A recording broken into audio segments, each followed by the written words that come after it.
Hey guys, I've got this problem. I have all these Mario games, but I go through them way too fast. The reason why? There's only one game per cartridge. I just wish there was a game that had, multiple games on it so I could spend more time with one cartridge or disc and not have to slip them out every single time. No. Sweet! On July 14th, 1993, the world was blessed with remakes of 4 classic Mario games.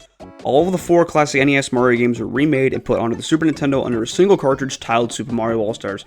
We got Super Mario Bros., we got Super Mario Bros. 2, Super Mario Bros. The Lost Levels, and Super Mario Bros. 3.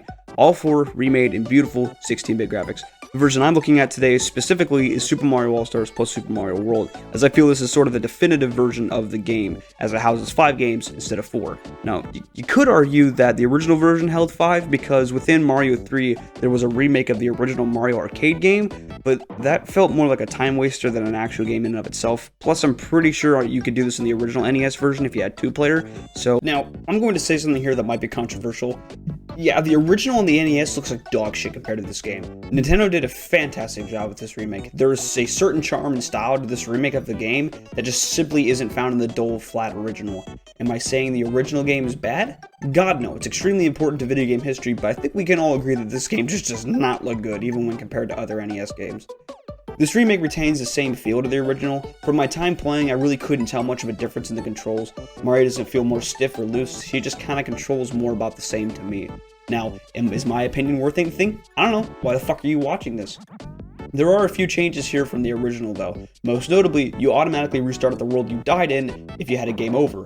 Now, you can save your game, and you can go back and choose any world you want to, but in the original, you'd basically just be forced to start over from the beginning unless you held B and hit start at the same time at the beginning menu, in which case you'd go back to the world you died on. So they basically just made the game a little bit easier.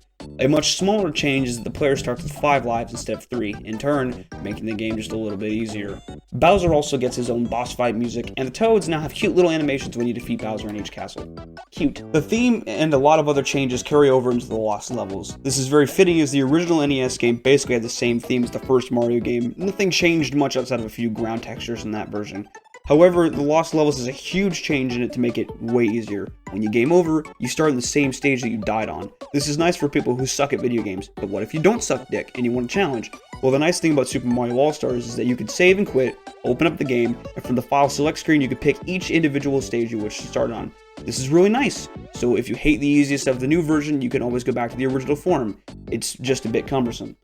As an aside here, I would like to say that I love the style of this remake. These 2 games, Lost Levels and the original Mario, this style, very nostalgic to me, very cool. I love the sparkle, I love everything about it. It's just a huge upgrade from the original versions, and I like it more than the other remakes. Anyway, I'll save that for a future video. Super Mario Bros. 2, the American version, otherwise known as Super Mario Bros. USA. Take that, Iceland. I don't see a fucking Mario game named after your entire country. I always had a really hard time getting into the original Super Mario Bros. 2. It was just a game that never felt like a Mario game, for an obvious reason. It wasn't a Mario game until it was repackaged from Doki Doki Panic into a Mario game, because apparently the Japanese version of Mario 2 was just too hard. Weaklings. This game just didn't control the same as the others, which I will admit makes it feel unique, but just because it's unique does not mean it's better. I still vastly prefer the controls and feels of a traditional 2D Mario game. However, this remake on the SNES does make it a little bit easier for me to get into because the visuals are just more pleasing to look at. I have a hard time connecting with the original because everything just felt so flat and basic. The All-Stars remake fixes a lot of that for me, and I'm happy to say that I finally beat a world in this version. Look, I don't actually suck at the game, I just find it incredibly boring. Sue me. And finally, we come to the big showcase of the cartridge, Super Mario Bros. 3. This is likely the remake everyone likes to point out in this game because, well, Mario 3 is largely considered to be the best classic Mario game, and to have it remade in 16-bit glory is pretty fucking awesome. There's a lot of functional change here as well. One of my biggest complaints about the original NES version is that I couldn't replay levels. This game kinda sorta fixes that. Once you save your game and leave the game, as in like you take it out of the cartridge and put it back in later, the player is forced to start over with whatever world they were in. However, from the file selection screen, you can choose any world you have previously visited. This basically means that if you gather the 2 warp whistles in one world, and then you go to world 2, and then use the warp whistles, and then you go straight to world 8, you can basically play the remaining 7 worlds in whatever order you wanted, because the only one you had to complete in order to do this was world 1. It's really nice. This basically means that you can also go anywhere in the game, and all of your items in inventory are saved. So let's say you leave the game, come back, and you want to start on world 5 for whatever random reason, you can do that. Or you can start on world 7 or 4. It does not matter. It lets you do it. You can choose any order so long as it is a world you have previously gone to. Now, I think the traditional way to do it would be to play through the game all the way, and then you can go back and pick any world you want to do, but that's a really cool thing, because once you beat Bowser, the reward is getting an inventory full of P-Wings. With this remake, you can go back to the file save screen and pick any world you want to and have the P-Wings on. I love this feature. It gives freedom to an otherwise strict linear path of an original game. It honestly makes this game better than Super Mario World in at least that one aspect. Which Super Mario World is my favorite 2D Mario game, just disclaimer. Otherwise, there are some small texture updates, as the white Toad houses are now blue, making them stand out more than world maps. Most sprites are changed and the world maps given new life and bright new colors. Of course, everything just looks better, as is the same with all the other remakes. Oh yeah, Super Mario World is on this cartridge, and it has nothing special about it. It's just the same game. It's very convenient that all 5 of the classic Mario games are one cartridge, though. There's no doubt about that.